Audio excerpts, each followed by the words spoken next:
예, 함께 말씀 보겠습니다. 요한복음 4장 39절에서 54절입니다. 조금 길지만 다 교독하도록 하겠습니다. 읽으면서 함께 묵상하겠습니다. 제가 먼저 읽겠습니다. 39절입니다. 여자의 말이 내가 행한 모든 것을 그가 내게 말하였다 증언하므로 그 동네 중에 많은 사마리아인이 예수를 믿은지라. 사마리아인이 예수께 와서 자기들과 함께 유하시기를 청하니 거기서 이틀을 유하시매 예수의 말씀으로 말미암아 믿는 자가 더욱 많아 그 여자에게 말하되 이제 우리가 믿은 것은 내 말로 인함이 아니니 이는 우리가 친히 듣고 그가 참으로 세상의 구주신 줄 알미라 하였더라. 이틀이 지나매 예수께서 거기를 떠나 갈릴리로 가시며 친히 증언하시기를 선지자가 고향에서는 높임을 받지 못한다 하시고 갈릴리에 이르심에 갈릴리인들이 그를 영접하니 이는 자기들도 명절에 갔다가 예수께서 명절 중 예루살렘에서 하신 모든 일을 보았음이더라. 예수께서 다시 갈릴리 가나에 이르시니 전에 물로 포도주를 만드신 곳이라 왕의 신하가 있어 그의 아들이 가버나움에서 병들었더니 그가 예수께서 유대로부터 갈릴리로 오셨다는 것을 듣고 가서 청하되 내려오셔서 내 아들의 병을 고쳐 주소서 하니 그가 거의 죽게 되었음이라. 예수께서 이르시되 너희는 표적과 기사를 보지 못하면 도무지 믿지 아니하리라. 신하가 이르되 주여 내 아이가 죽기 전에 내려오셔서 예수께서 이르시되 가라 내 아들이 살아있다 하시니 그 사람이 예수께서 하신 말씀을 믿고 가더니 내려가는 길에서 그 종들이 오다가 만나서 아이가 살아있다 하거늘 그 낳기 시작한 데를 물은즉 어제 7시에 열기가 떨어졌나이다 하는지라. 그의 아버지가 예수께서 내 아들이 살아있다 말씀하신 그때인 줄 알고 자기와 그 온 집안이 다 믿으니라.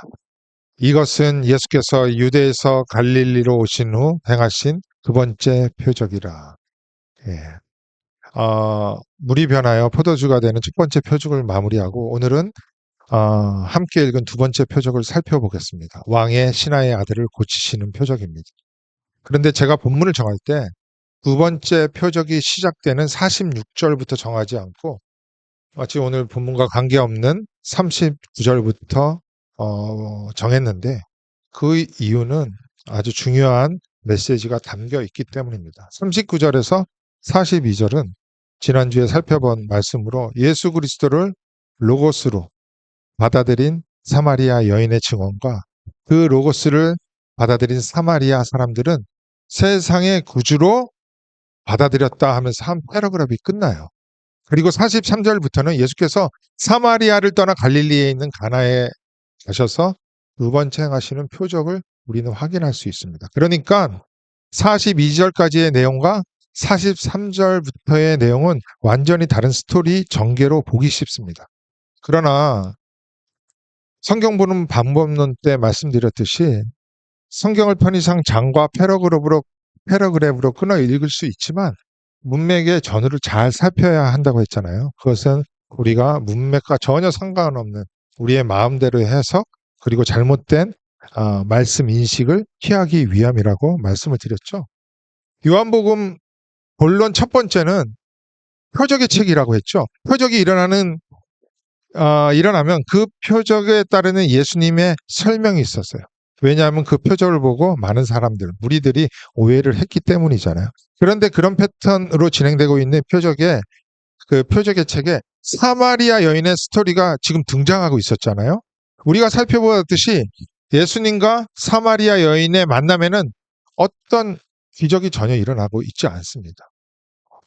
사마리아 여인이 어떻게 살아왔는지 예수님이 속속들이 알아나는 것을 속속들이 다 맞췄다는 것이 만약에 기적이라면 기적인데 성경에서 말하는 표적은 그것이 아니죠.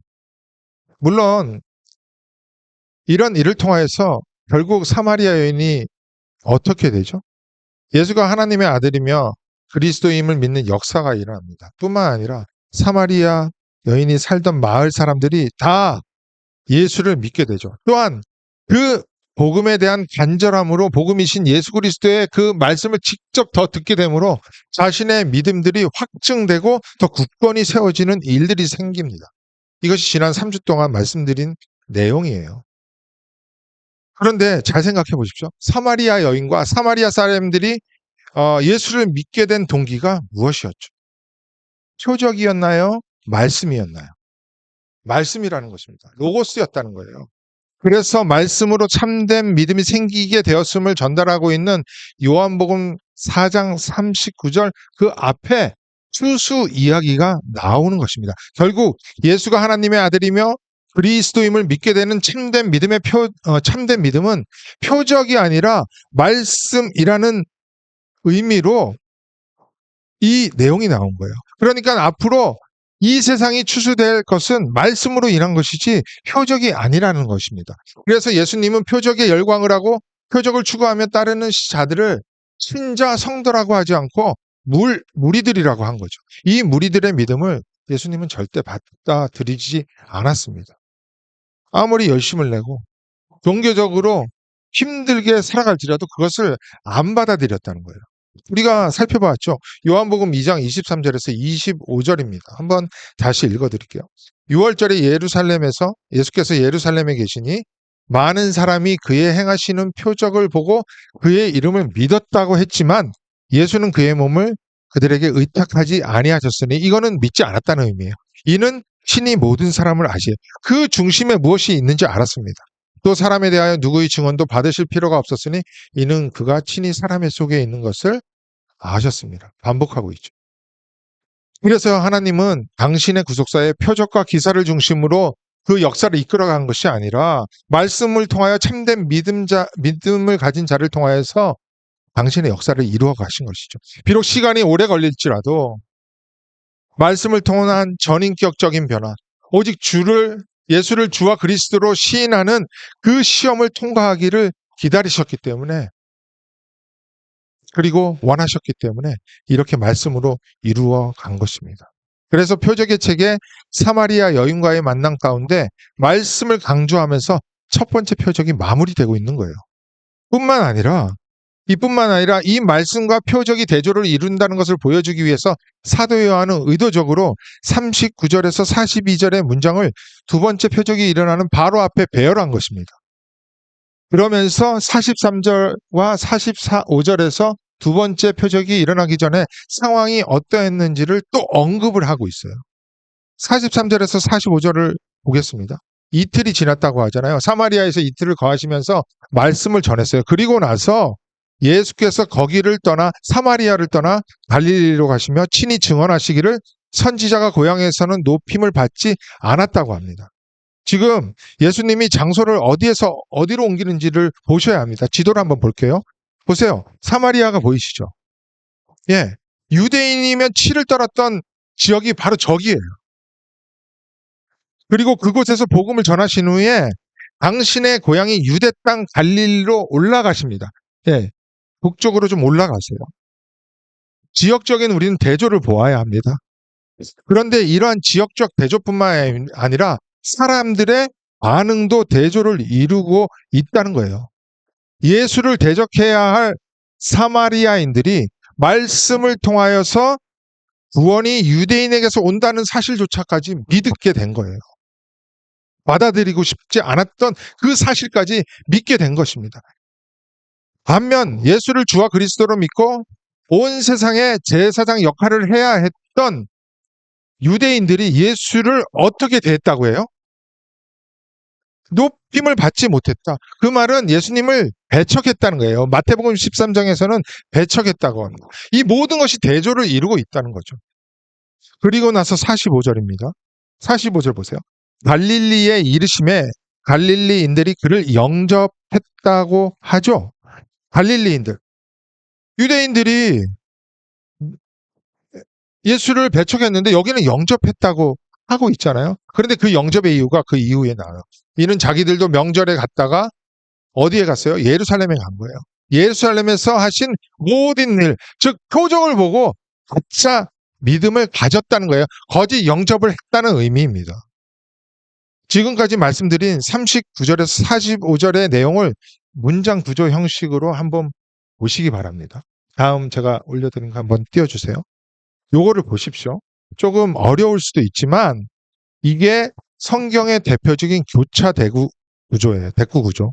그냥 키아스무스 구조, 스트럭처라고 하는데 설교 때는 이런 말씀을 잘 안 드려요. 그런데 여기에 기록된 키아스틱 구조 중에서는 많은 구조가 있는데 여기 기록된 거는 조금 아주 특이한 성격을 가지고 있어서 말씀을 드리는 것입니다. 보통 중간에 X축에 저자가 성령께서 하시고 싶은 말씀을 두는 것입니다.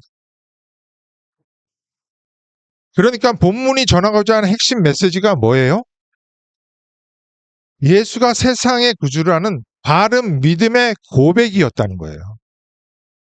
이와 같은 바른 믿음의 고백은 A와 B 같이 사마리아 지역이라는 종교적 특수성을 가진 곳일지라도 말씀이신 예수 그리스도로 인해서 이루어지는 반면 대조가 되고 있습니다. B-A 보세요. A- 보세요. 선민이 되어 제사장 나라 역할을 하는 하나님의 직접적 축복을 받은 이들지라도 잘못된 믿음, 표적을 보고 오해했잖아요. 그런 것을 가지고 있다면 엉뚱한 메시아관을 가질 수밖에 없다. 믿음이 잘못되었다. 라는 것을 보여주는 선명한 대조를 보여주고 있다는 거예요. 특이한 것은 이러한 구조가 앞부분의 내용, 그것과 그 다음 스토리가 연결을 하는데 사용되고 있다는 것입니다. 그래서 오늘 제목을 말씀과 표적이라고 정한 것입니다. 어떤 사람들은 표적을 말씀을 강화한다고 해요.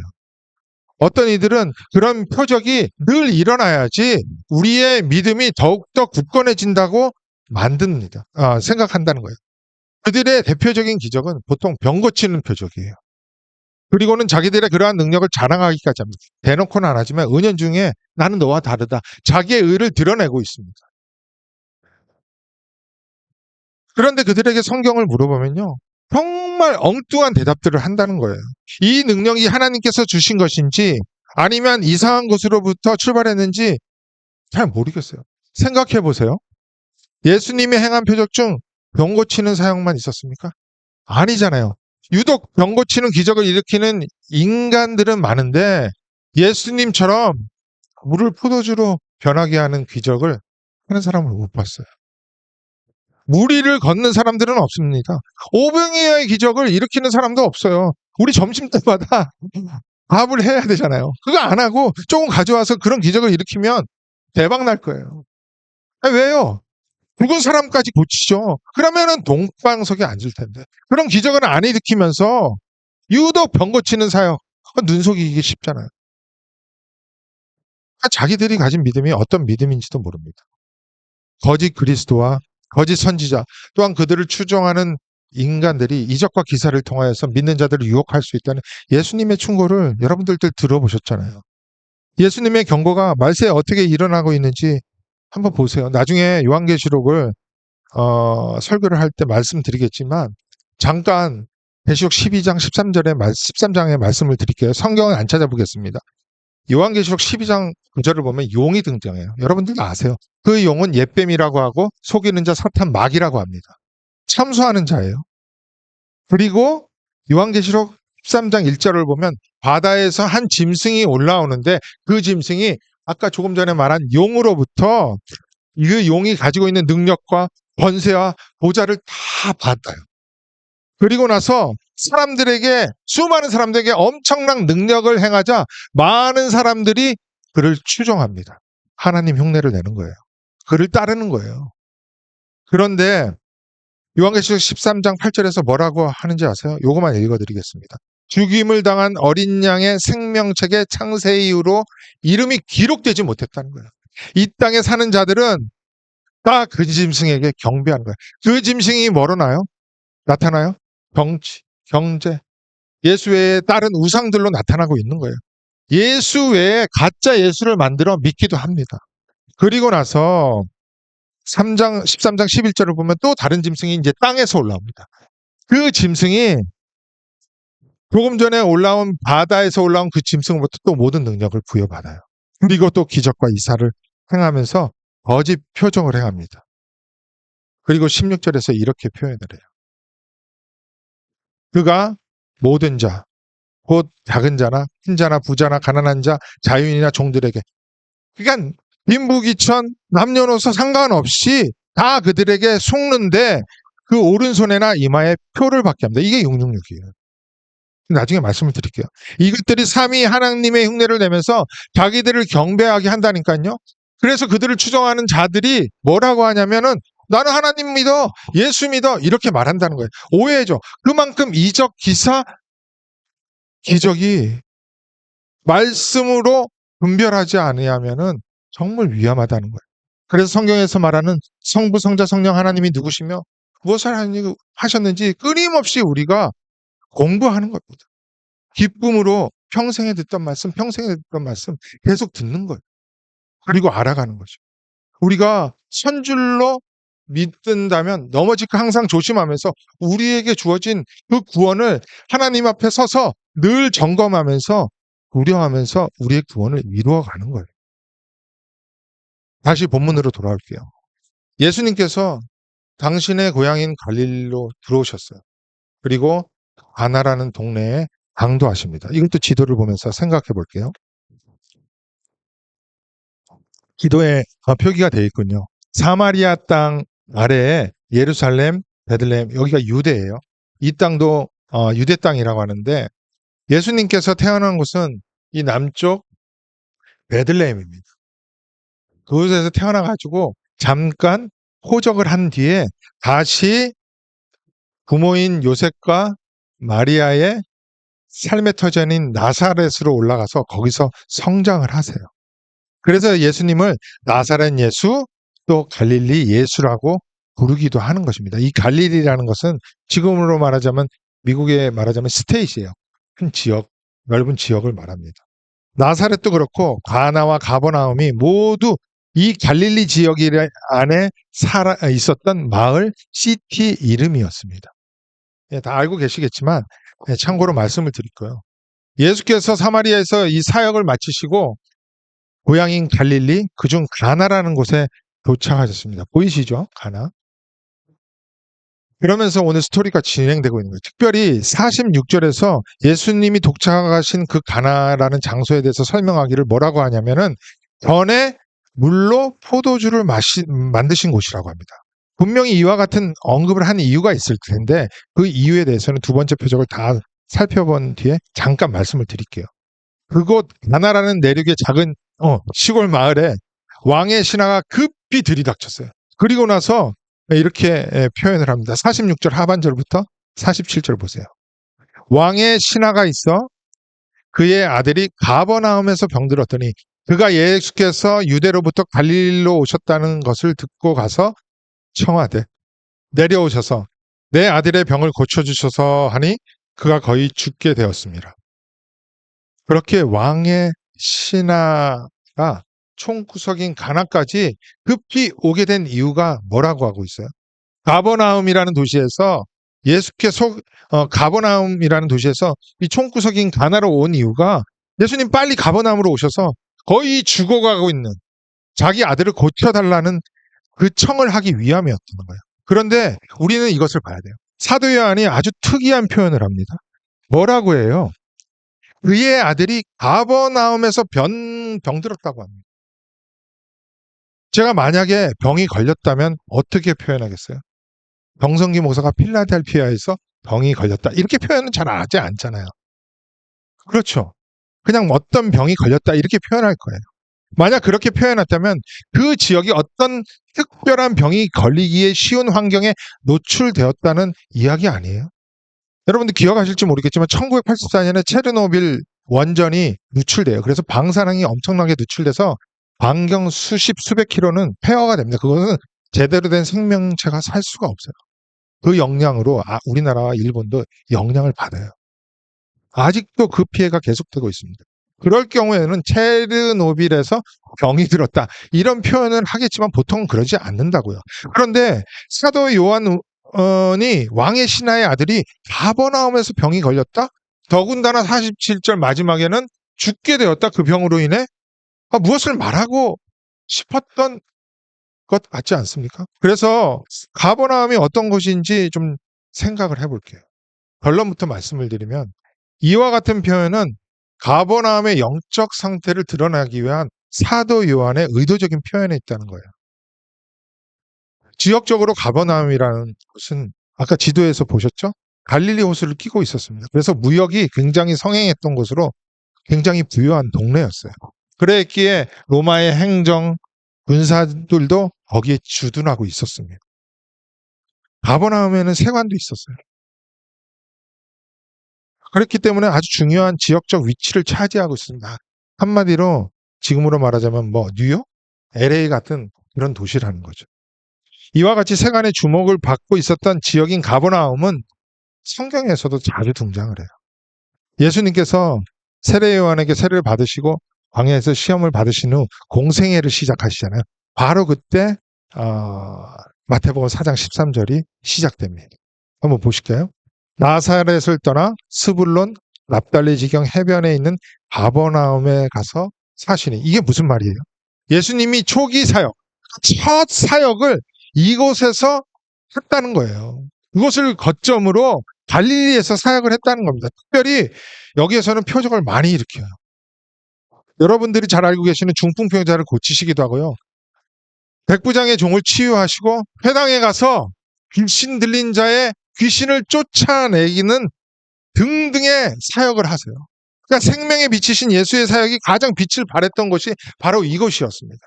그런데 이와 같이 가버나움은 특별한 은혜를 받았지만 아이러니하게 회개하지 않는 것, 심판이 경고된 것으로도 유명합니다. 마태복음 11장 20절 한번 볼까요? 예수께서 권능을 가장 많이 행하신 고을들이 회개하지 아니하므로 그때 책망하셨다고 해요. 그리고 나서 어떤 고을을 지적하시냐면 고라신, 베세다, 가버나움아, 이 세 도시를 책망하시고 가버나움에 대해서 이렇게 말씀하세요. 23절, 24절입니다. 마태복음 11장. 가버나움아, 내가 하늘에까지 높아지겠느냐? 음부에까지 낮아지리라.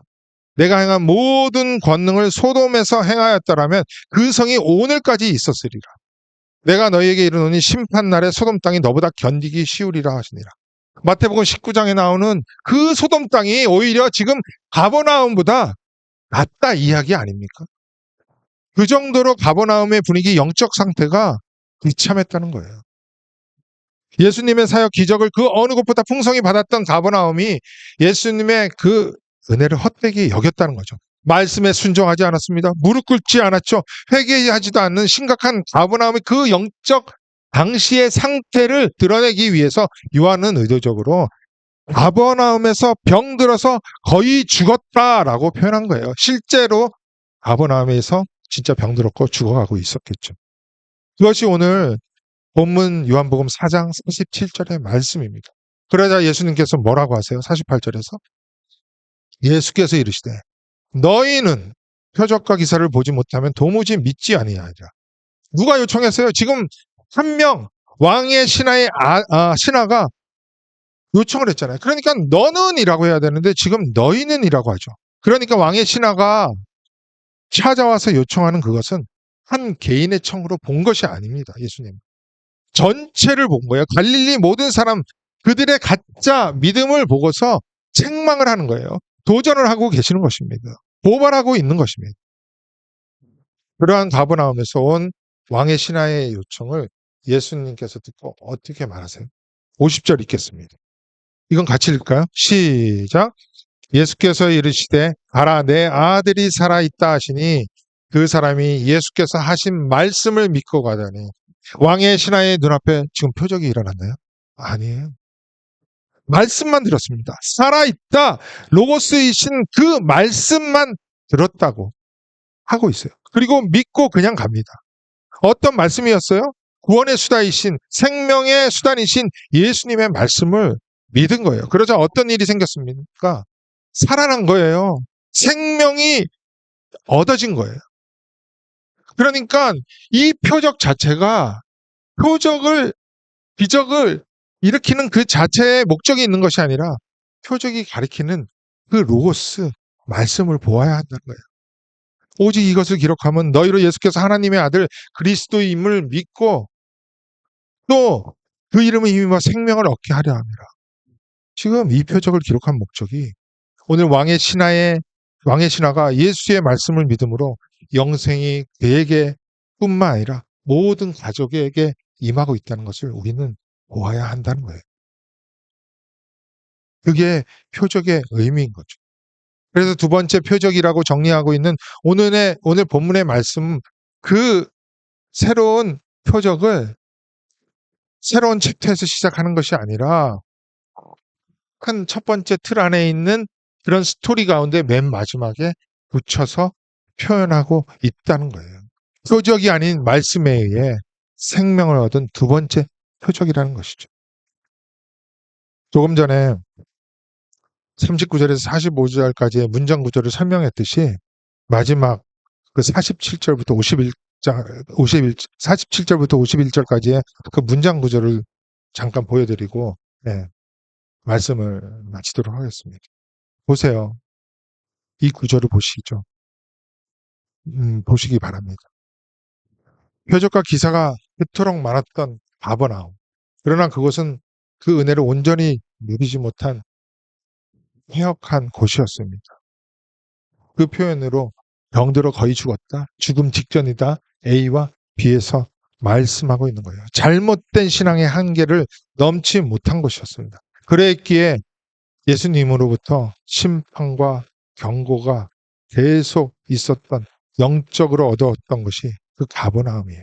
그것에 권세자였던 왕의 신하가 표적과 기사가 아닌 말씀을 믿음으로 자신뿐만 아니라 온 가족이 죽기 바로 직전에 생명을 얻게 되는 이 놀라운 표적을 우리는 보아야 한다는 거죠.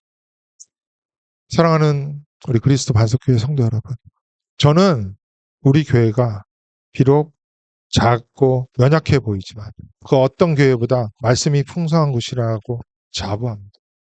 말씀의 본질을 사모하는 여러분들이 찾고 있고 또 그 말씀을 전달하고 있는 그 성령께서 밝히시는 그 만나가 풍성히 주어지는 곳이라고 생각을 해요.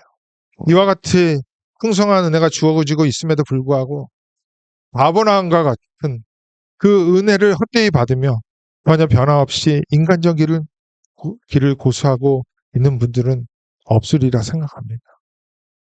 만약 그렇다면 우리는 아브라함과 같은 영적으로 죽은 곳이 될 수밖에 없죠. 왕의 신하와 같이 오직 말씀을 믿음으로 영생을 얻고 그 영생이 주는 하나님 나라의 생명력 있는 삶, 하나님의 나라가 주시는 그 포도주의 풍성함 같은 그 풍성함이 넘치는 교회 성도님들이 다 되시기를 오늘 말씀을 통하여서 축복을 받으시기를 예수님의 이름으로 축원드립니다. 우리 말씀을